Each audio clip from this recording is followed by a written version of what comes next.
മലയാളികളുടെ ഇഷ്ടഭക്ഷണം എപ്പോഴും ചോറ് തന്നെയാണ്. എന്നാൽ ചോറ് പോലെ പ്രിയപ്പെട്ട മറ്റൊരു ഇഷ്ടഭക്ഷണമാണ് ചപ്പാത്തിയും. മാറി വന്ന മലയാളികളുടെ ഭക്ഷണ സംസ്കാരത്തിൽ ചപ്പാത്തി വന്നിട്ട് 100 വർഷം തികയുകയാണ്.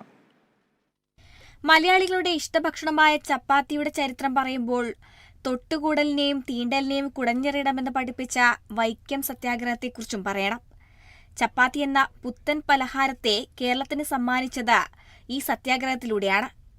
അന്ന് സത്യാഗ്രഹികൾക്ക് പിന്തുണയായി വന്ന സിഖുകാരാണ് ചപ്പാത്തി തയ്യാറാക്കുകയും കേരളീയർക്ക് നൽകുകയും ചെയ്തത്.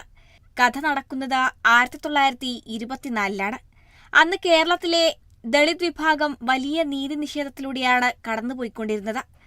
1924 ഏപ്രിൽ 29 അമൃത്സറിൽ നിന്ന് സർദാർ ലാൽ സിംഗിന്റെയും ബാബ കൃപാൽ സിംഗിന്റെയും നേതൃത്വത്തിലുള്ള 12 അകാലികൾ വൈക്കത്ത് ധാന്യവുമായി എത്തി.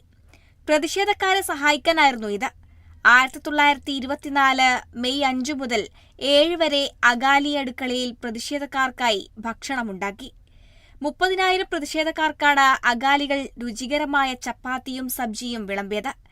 അരിഭക്ഷണം കഴിച്ച് ശീലിച്ച മലയാളികൾ അന്ന് ഗോതമ്പ് കൊണ്ടുള്ള ചപ്പാത്തി കഴിച്ചു.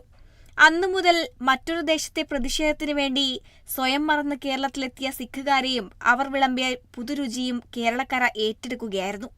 വൈക്കം സത്യാഗ്രഹം അവിടെ അവസാനിച്ചുവെങ്കിലും അകാലികൾ വിളമ്പിയ ചപ്പാത്തിയെ കേരളം നെഞ്ചോട് ചേർത്തു. വർഷങ്ങൾക്കിപ്പുറവും ചോറ് കഴിഞ്ഞാൽ വീടുകളിൽ ഏറ്റവും അധികം വിളമ്പുന്ന ഭക്ഷണങ്ങളിലൊന്ന് ചപ്പാത്തിയാണ്. News desk, Kerala vision news.